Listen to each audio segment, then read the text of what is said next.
Hi, my name is Danielle. I'm one of the owners of Zen Space and Cupping Studio, an integrative health practice here in Portland, Oregon, and I'm a body positive practitioner.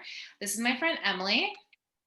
Hi, I'm Emily. I'm a registered dietitian and I use intuitive eating framework and health at every size to deliver body positive care. So Emily and I have been doing these chats once a week in December, trying to kind of gear up towards the holidays, talking about, body positivity and being healthy at every size and some of these different ideas and concepts around diet culture. And today we are going to be chatting about how to kind of react when people are making unwanted comments around your body and size and that sort of thing. And if you can hear my dog, she is going off in the background right now. My husband's at work, so sorry, you guys might just be listening to dog barking. But anyway, okay. So Emily, when is it appropriate to comment on somebody's weight? Okay, it's like a trick question because it's never. If I think we keep saying like come back to your why, and I think this is another great example of that. If you are feeling like, oh, I want to say something like in a positive or a negative way, ask yourself why you want to say that, right? It could be like you want to make them feel really good about themselves. And to you, that might mean like them in a smaller body, but you have no idea what's really going on. So that would be inappropriate. But you can totally still reach out and be like, hey, like you're glowing, or you seem so happy, or how have you been lately? If it's something that you're concerned about, if it's a negative aspect and you feel like it's related to the body, at the core, you're really just wondering how they're doing. Or at least we hope that's where it comes from. If it comes from some weird vindictive or like competitive place, then examine that too. And that's kind of normal and okay, but ask some questions about that. If it comes from a negative space where you're like, ooh, I'm worried about you or something like that, you can just ask them how they're doing.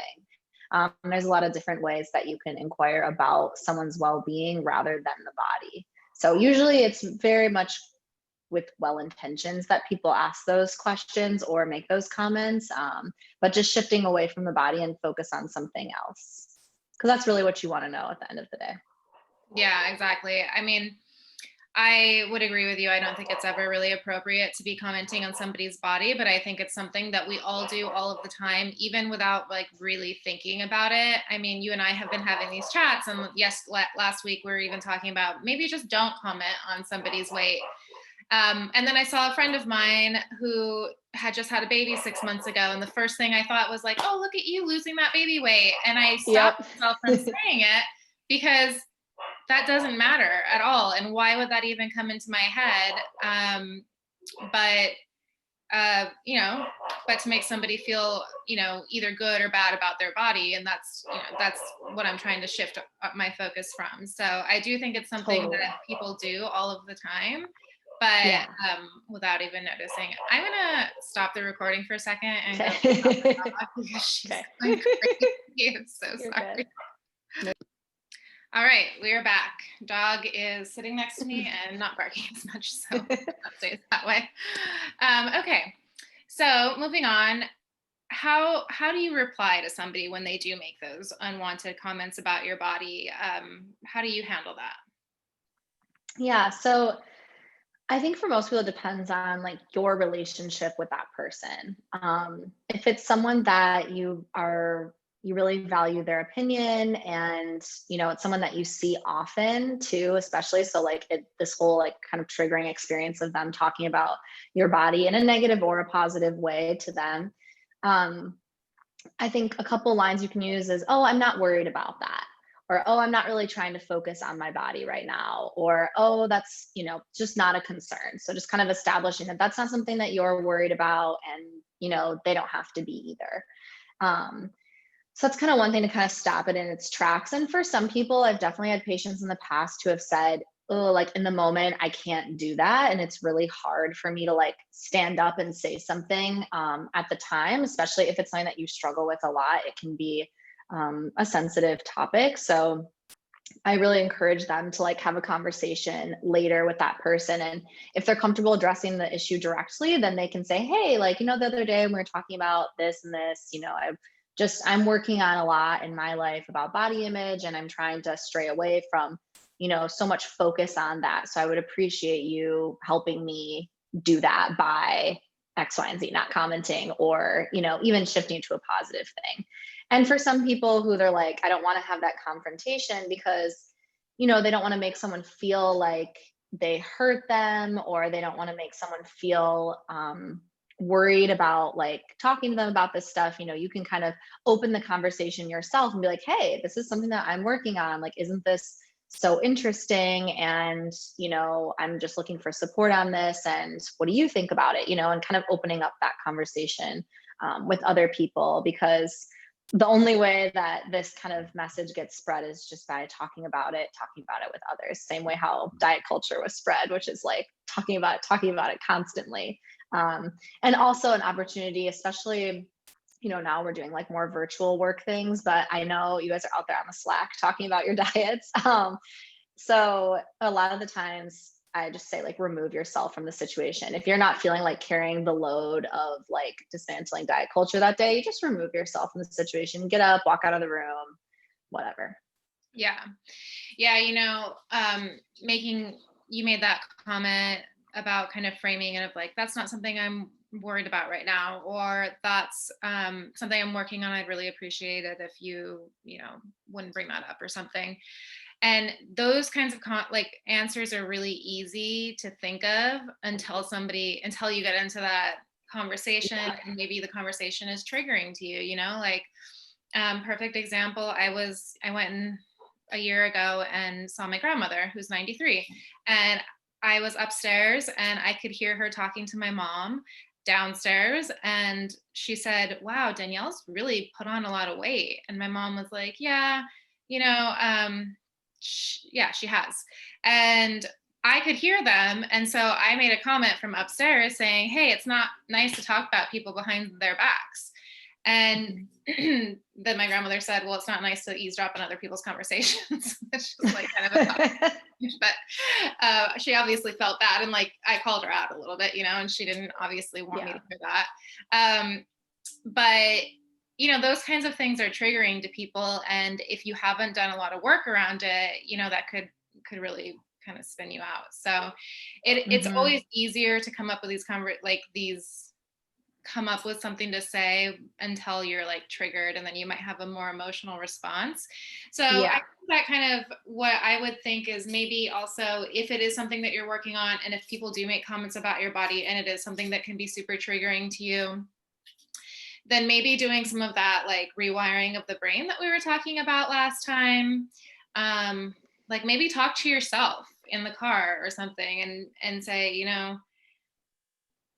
the comment, like the reply that you would hope that you could say to a family member or a friend or whoever who's making a comment about your weight, say that to yourself so many times that just becomes like a natural thing to say back to them. What do you think about that? Yeah, I think that's great. And I think, there's kind of like two pieces when we're talking about like dealing with unwanted comments, where it's like, you need to take care of yourself and like the emotions that are happening in the situation, your relationships. And then there's also like you doing that deep inner work to like reverse like the whole conversation in your mind. A lot of times when people realize this kind of message, they're like, I want to tell everyone and like evangelize this far and wide. And, sometimes it's the moment and you can totally do that. And then sometimes it's just like you're tired and it's hard to deal with those comments. So just being really kind to yourself, if you don't like have that perfect comeback ready in those situations, that it's really normal. And that's when like you can always have the conversation later too. But yeah, I think practicing it, saying it out loud, and all of those things are really helpful. Yeah, absolutely. And since we're on this she's so crazy. I'm sorry. My dog is just like, 1 second, I'll be right back. I don't know what to do. All right, sorry. Dog should not be a problem. She's She's here with me now and she's locked in the room, so she shouldn't be a problem anymore. Mhm. Okay. So why do you think that the loss of weight is such a compliment, like especially to women? It does seem like people generally will make that comment, and it's supposed to be a compliment. Yeah, I think it's sometimes people are thinking, oh, it must be that you feel better and you're healthier when you've lost weight, right? And for some people, that totally can be the case, right? Like, we're not saying that every single time someone loses weight, it's this horrible negative thing. We're talking about like dieting. So, if someone is like starts up a new habit of like riding a bike every day for 10 miles and they happen to lose, 5 pounds or something and it's noticeable, whatever. Um, Again, that's kind of something that like you can comment about the bike riding rather than like the weight loss, because for some people that same health promoting behavior won't lead to weight loss, but it's still health promoting. Anyways, slight tangent, but yeah, so I think that basically the compliment, they're either trying to say, oh, you seem healthier, or I think it's because they're kind of putting you more, when you lose weight and you become thinner, you're getting closer to that status quo and closer to that most acceptable version of yourself for society. And people are really uncomfortable with differences. It's just like, you know, biology. People are just nervous when someone looks different, or if there's something that they perceive to be like uncomfortable around, which I think with larger body people, that's pretty across the board what happens. So yeah, I think it's mostly people think that they're telling them, oh, look, like fit in more now with other thin people and the ideal. And isn't that so awesome? It's hard for people to see how that could ever be a negative. Yeah. To me, I've always kind of thought of it as being like the insidious nature of diet culture, just the idea that if somebody lost weight, they must have been trying to lose the weight, and maybe they know something I don't know, because being thin it does seem to be like the ideal, right, in this country. And I think across a lot of cultures probably, but definitely in America, quite a bit. And So we're the only people that struggle so much with this like weight gain, weight lose, like all of these cycling, because dieting is so prevalent in our culture and there's so much money to be made off of it. So yeah, capitalism. absolutely. And so I think people think of it as a compliment, because they think, oh, well, this person must have been trying to lose the weight, and so now I want to compliment them on their efforts or something like that. And they don't even really realize that there might be something else going on. Maybe that person just had a trauma. Maybe that person has cancer. You never know. You never know Yeah. what's going on with people. And there might be various different reasons as to why. And also, maybe they've developed an eating disorder. And I don't know Right. if that's necessarily something we should be like commending them on, right? Because Right. eating disorders aren't healthy no matter what. And Hmm. that's just that. But it does seem to be a compliment, and it's something like I was even just saying earlier, I kind of had the like knee-jerk reaction to compliment my friend on losing weight after having a baby, and then I stopped myself, and I think that that's just something that we should try to be promoting a little bit more, is just actually not making those comments, even if they do kind of come to our minds first. Right. And having a little bit of a filter with it, and realizing too that, if it was an intentional weight loss, like you knew someone was on a diet, knowing that, I mean, really like 9 times out of 10, statistically, they will regain that weight within 5 years. So it's like, okay, you're telling them how good they look now. What are they supposed to think when they put it back on? Yeah, Once the exactly. diet's over, once the restrictions over. So it's really hard to, um, ultimately you're going to probably do some harm with that, even though your intentions are probably good. Yeah, exactly. It's like that slogan that was going around this summer in regards to race. It was something like intention doesn't always, what was it? It was something like intention doesn't always equal. Do you remember, you know what I'm talking about? I can't remember. Yeah, like sometimes your intentions aren't always going to equal like the right action. Yeah, I can't remember the slogan off the top of my head, but I really liked that one because it was so applicable to so many different things across life. Like you can have the best intentions, but it doesn't mean it's not harmful to somebody. Um, Right. yeah. So why do you that kind of like brings us into the next question, which is why do you think it's so easy for people to make unhealthy comments about body size when it's, you know, a bigger body or if somebody's gained weight, but it feels more taboo like if somebody's underweight? Yeah. Do you know what I mean? Um, mhm.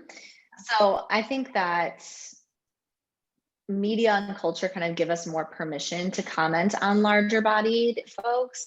Um, I even like, medical professionals do as well. I think that you'll find people more worried about people's health if you're in a larger body than if you're in a smaller body.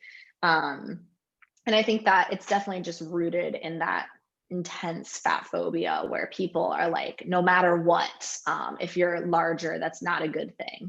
And they're just comparing it either to like what they're thinking is the status quo in their heads or maybe a former version of yourself. I mean, how many people have been like, I'm not the size I was in high school. Well, yeah, you grew up and you're a grown adult now, different things happen to your body. But, a lot of people are still kind of like, oh, that was my healthy size. Like, look, I was that size then, like when I was, 19 years old, and then now I'm in my 30s, 40s, and it's not working anymore or whatever. And so I think it's easy for them to make comments because we know that everyone feels as though fat equals bad. Yeah. I kind of wrote this question down because I do think that throughout the years, I have my own journey with weight loss, weight gain, and diet culture and that sort of thing. And people have felt pretty free to comment, if I've ever gained weight. But when I was very thin, I would either get really positive reinforcement about being thin, or after I gained weight back, people would say, you were too thin. Your head looked too big for your body or Yeah. whatever. And I just always wondered, why is it appropriate for one, why is it appropriate to say that to me now? You're like, cool, thanks for not telling me. Yeah. And then also like, why did you give me why was I getting so much positive reinforcement about being thin? And now you're saying, oh, actually you were too thin. Like, and I've known people who were actively kind of in an eating disorder and I didn't know them well enough to really talk to them too much about it. And it did feel Mhm. like this taboo topic where I worked in this one restaurant in particular and there was a girl who everyone knew was bulimic. And we didn't all Mhm. like we all worked with her and knew her but didn't know her well enough to really like make a comment on it, I guess. But like people would talk Yeah. about it behind her back. And I've kind of always thought about that and been like, what if that person was a larger bodied person, people probably would say something kind of like ignorant Mhm. to their face, So Mhm. why is it like, I don't know what I'm trying to articulate here, but it's Yeah. always been strange to me how people feel, people make some pretty ignorant comments around people who are larger bodied. And I'm not even saying, I understand that I wouldn't consider myself to be in a large body now. I would consider myself to be Right. a pretty average size body at the moment. I've never Mhm. been someone who's been, hundreds of pounds or Mhm. 300 pounds or something like that. But I do know I have patients who are in larger bodies, and I know people who are in larger bodies like that. And some of the comments that they get is actually just really ignorant and really shocking. And I've never understood that, why that would be appropriate, to say that to somebody. Yeah. I think that it's just truly everybody's fat phobia and the fact that like they're uncomfortable around that situation, but since the permission is kind of given because everyone has come to this consensus that, oh, if you're in a larger body, you're definitely more unhealthy and you have like something to work on. I think that, they're like, oh, like they know that, like they know that they have something to work on. So I feel free to like comment about it. Or, maybe I can help them or something along those lines. Like, oh, this diet worked really good for this person. Maybe it will work well for my larger bodied friend because I'm just going to assume they want to lose weight, of course. And yeah, I think it's like people have less tools and less kind of viewpoints to impart onto people who seem underweight. And we're just like not really trained to spot that as much as like we've been trained by media to look at larger people. Yeah, totally. Mhm. And you talked, I think it was last week, you had talked about people reclaiming the word fat and kind of Mhm. making it like a positive thing. Can you touch on that a little bit more?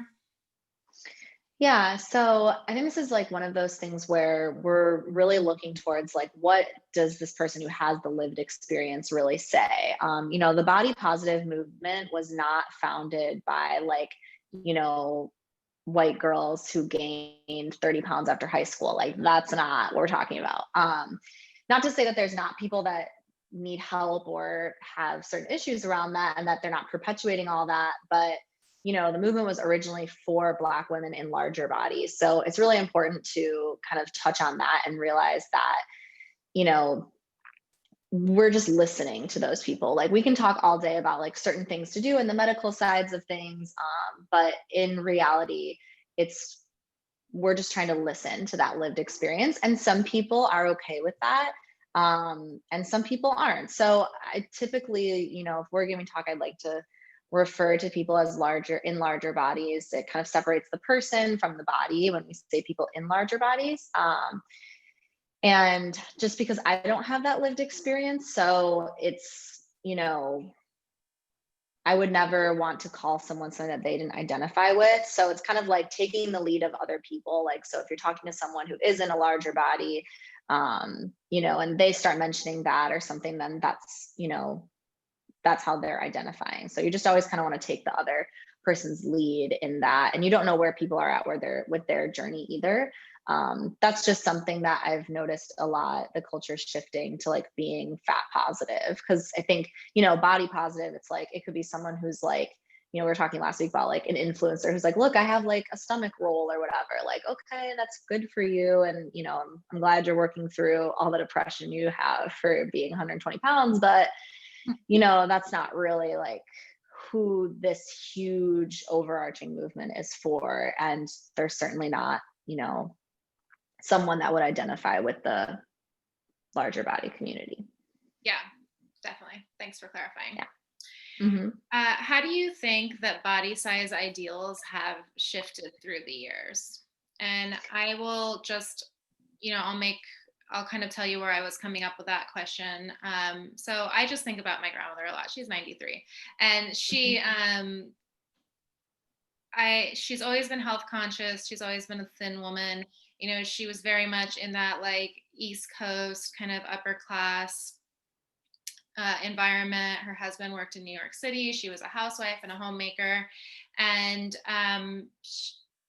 she makes comments about like weight and beauty standards. And I oftentimes just kind of think she's just from a different time. It was just people talked about these things a little bit. They didn't think about how harmful some of these concepts were, right? Back in the day, it was just kind of a little bit more of like a mainstream culture. And not to say that the desire to be thin and have this ideal beauty standard isn't mainstream culture today, because it absolutely is. But I do think that we are talking more, there is more of a movement around body positivity, around being not fat phobic or unlearning some of these learned behaviors that just probably wasn't around back then, Yeah. So what do you think about that? Yeah, so we can kind of look back. I think there's so many really interesting kind of random social media like videos I've seen or like posts about like, look, this was the ideal body in the 20s, 30s, 40s, 50s, whatever. Like earlier in these last, like, let's say like the last 30 years, we went through a really strong phase of like super thin, like stick thin, supermodel kind of body. And that was the ideal body for a while. And now, I think like it's definitely shifted more towards like fitness. And I think that's can be good and bad, right? Because, now it's like just another thing to obsess over, even if maybe this is quote unquote healthier. We know like obsession with how your body looks isn't healthy usually. So, maybe we've kind of made slight progress there.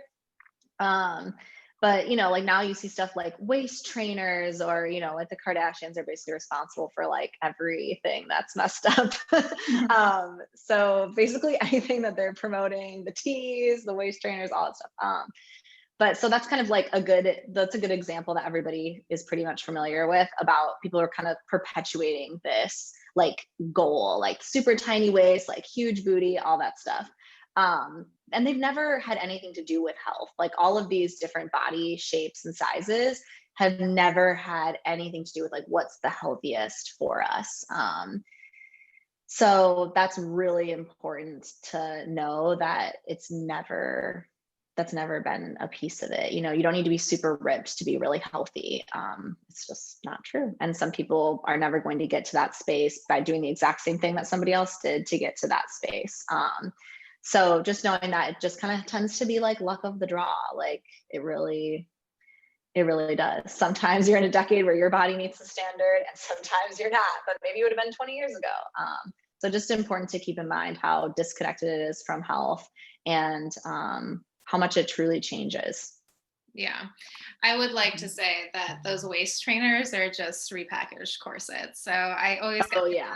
I don't follow any of the Kardashians because I just can't. But Yeah. I've seen, that come up on my Discover page on Instagram or something. And I'm just like, oh my God, this is like corsets. Like, I mean, how much do we know about corsets, right? That they like squeeze people's internal organs, and Right. were like fainting because of them. And it was so bad for women back in the day when they were the standard, and somehow they're coming back, and it's just Yeah. crazy to me. It's the same thing, and it's damaging to your health, and it's not a good idea at all. But it just kind of that really illustrates, like, people are willing to squeeze themselves internally to fit into this standard. And that's when we kind of realize, yeah, you can do all the work that you want about body image and all that, but we need, like, at least some people being like, excuse me, this isn't right. Like, we need to start to dismantle from the top down. Like, you can't just have your own. I get so many people who say like, well, can't I just work on it? Like, who cares what everyone else is doing? Well, they're perpetuating this, and it's really hard to be like swimming upstream constantly. So it's good to get rid of those kind of like trash ideas as well for everybody. Yeah. Yeah. I mean, I just always try to reiterate that, like, not one thing is good for every person. And that's something that Right. Chinese medicine focuses on quite a bit. And it's why Chinese medicine really resonated with me when I first started learning about it, because, it's the idea with Chinese medicine is that everybody has a pattern. And so, like, you could come into my office and have a headache, and somebody else could come into my office and have a headache. And I might treat you both differently because the pattern behind the headache is different. So, if I gave you both the same treatment, one person might get better and one person might actually get worse, but I have to tailor it to your body because not everybody is an individual. Or not everybody's body is the same. Everyone's different, right? Everyone's their own individual person. And that's kind of the magic behind human beings when you really think about it, is that there's so many of us in the world. There's so many of us with similar characteristics and similar traits, and the same culture or the same ethnic identity or whatever, but we're all completely different. Like, we're all unique. Not one, even identical twins, I don't think have like the same what's a fingerprint, right? Like, that's a miracle and that's magic, and we need to embrace that, as opposed to trying to fit ourselves into one one box. Yeah. Yeah. I think it just goes to show, like, that you really, especially when it comes to like nutrition advice and all that, you really have to see someone for your individual self. Like, every time I see someone for the first time, they're like, well, I was told this and this, and my friend did this and this. And so we have to be like, well, you're different and it might not work for you. So that's a great example with the Chinese medicine stuff. That's really cool. Yeah. And then the last question I had for you, because we're going into the holidays, I don't, it's kind of a weird year. Who knows? Are we going to be hanging out with our family? I personally am not. I'm just going to be with my husband and my dogs. But Some people may be around their families, and I think that people get really triggered during the holidays because they are around people, and people like to comment, not only about their weight, but like how much they might be eating. Like, oh, that's Mhm. one, how many cookies have you had? Or didn't you just have ice cream last night? Or, whatever people want to comment on. Um, it's like a celebratory atmosphere. Maybe you're overeating. Maybe you're the one that's bringing it up. Like, man, I really shouldn't be eating these cookies, but I want to. Yeah. And that might make somebody else feel really uncomfortable because maybe they're trying to not focus on what they're eating so much, or maybe they're just trying to enjoy themselves and they don't want to sit here and listen to your like negativity around it. So, Yeah. um, I mean, you can obviously tell that I don't think it's appropriate to Yeah. comment on I'm eating. But I wanted to have a little bit of a conversation around that, like with you as well. Yeah. So, first, I have a really funny story that's brief about. I had somebody who was telling me, I went to a family party. I think this was actually around Christmas last year, and she was telling me how she went to the family party, and she had dinner, and she was like comfortably full, like maybe a little bit full, which is completely normal for a holiday. That very likely might happen to you. And there were all these cookies afterwards, and she wanted to eat one so bad, but she wasn't hungry for it and didn't like actually want one in the moment. But she was like, it's Christmas. Like I have to eat these desserts. Like this is the day. It's Christmas, I have to celebrate. It's weird if I don't eat one, so it's kind of funny to look at that like flip side of it. And I was like, oh, so like people were pressuring you to eat them. She's like, no, I was pressuring myself. Like I felt like I had to get into it, like a FOMO sense about food. And we talked about like you can, take some home and you can have them whenever you want to because, just because you don't want them in that day, maybe you'll want them tomorrow and then you don't have to feel like you're missing out. Anyways, so yeah, I think it's really important that you look at why you're commenting. If you see someone and they're eating a lot of like desserts or whatever, and you want to make a comment, slow it down a little bit and ask yourself, why am I making these comments? Am I insecure about my own body? Everything we say is really just a projection of what's here. So it might be something like that. It could be like that you're concerned about them, like we talked about in the beginning of this chat. And then comments like these, just keeping in mind that another reason to not make these comments, besides the fact that it's triggering and kind of rude and none of your business really, another thing is comments like this can really mess with people's internal kind of sensors of eating. So like, you know, we want everything to be really intuitive, which means like listening to hunger and fullness cues inside. And if we have someone who's like, isn't that enough? Then that's making you question, oh, like maybe it is enough. Like, oh, so and so already like, you know, had half of what I ate and I'm still hungry. Like, that's weird. We want to keep everything really internal. And that's why kids are like the only intuitive eaters that can like truly do it so well because they're just eating whatever they want in the direct amounts that they want. And the only time that's off balance is when we start to restrict something. Which, I mean, do you know any parent that doesn't restrict their kids' food in some way or another? Probably not. But, we kind of have a lot to learn from them in that way. And I think that that's just another huge reason not to comment on people's food because it just kind of messes them up. Yeah. Yeah. Especially if the person might be trying to like not have disordered eating patterns anymore. And so if you observe like, oh, before when I would hang out with this person, they wouldn't eat wouldn't eat any, I don't know, carbs. They didn't eat any white bread or whatever. And then suddenly you see them, maybe a year, maybe you haven't seen them in a while, maybe 6 months to a year. And then suddenly you see them and you notice that they're suddenly eating that. And if you start making comments about it, it could be really triggering to them and spin them up, Totally. make them regress in their progress or something. Hmm. And then also, I was thinking about that a little bit because I did read that intuitive eating book, and she made a comment around how the holidays are so triggering for people. And a lot of times, people do give themselves permission to eat more during the holidays because it's a celebratory atmosphere.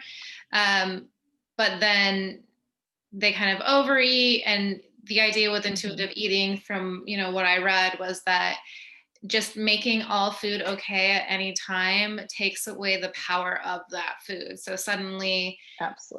suddenly you wouldn't maybe have FOMO because cookies are around and feel like you need to overstuff yourself because it's there in front of you and you never get to eat those things, because you can really eat anything you want at any time. It's completely up to you and it's absolutely okay. And you don't need validation from anyone, like not even yourself. You just need to eat that thing. And if you don't want it, don't eat it. You know, like Yeah. you don't have to make excuses around it. So Yeah, and I think that so often, which we were talking about this before we started recording, but so often people just kind of view it as like, oh, well, if I'm intuitive eating, it just means like eat the cookie. Like, and there's just so much like about, you know, allowing ourselves permission to eat all these different foods. And that's amazing and wonderful. But, you know, if you're actually putting this practice to work in your life, if you're eating like a gallon of ice cream every day, that's not going to feel good. You know, that's not where you're going to land on your intuitive eating journey. So I think that's important to mention too, for people who be like, well, you're a dietitian, like you don't even care about health. Like all you're telling everybody to do is like eat cookies all the time. It's like, no, that's not it. It's just that, you know, usually people don't have this like fraught relationship with vegetables in that way. And like what you were saying, you know, about having these preconceived notions of what we're going to eat before it even starts. Like before we've even entered the holiday party, you know, lots of people have already had a convo with themselves. Don't eat too much, or, you know, make sure that you get your hands in everything because it's Christmas and this is the one time you can have it. And, you know, you're going to be starving when you're in there and you've got to eat everything while you can. You haven't even put the food on your plate yet. You know, people are making all these assumptions about how their like day of eating is going to go or how their evening of eating is going to go before they've even taken a bite. So it's like giving yourself permission to like put whatever you want on your plate, go to your seat, chat with your family, enjoy safely or with your household, and, you know, see what happens. Pay attention during your meal. You might eat more than you thought you would. You might eat less than you thought you would.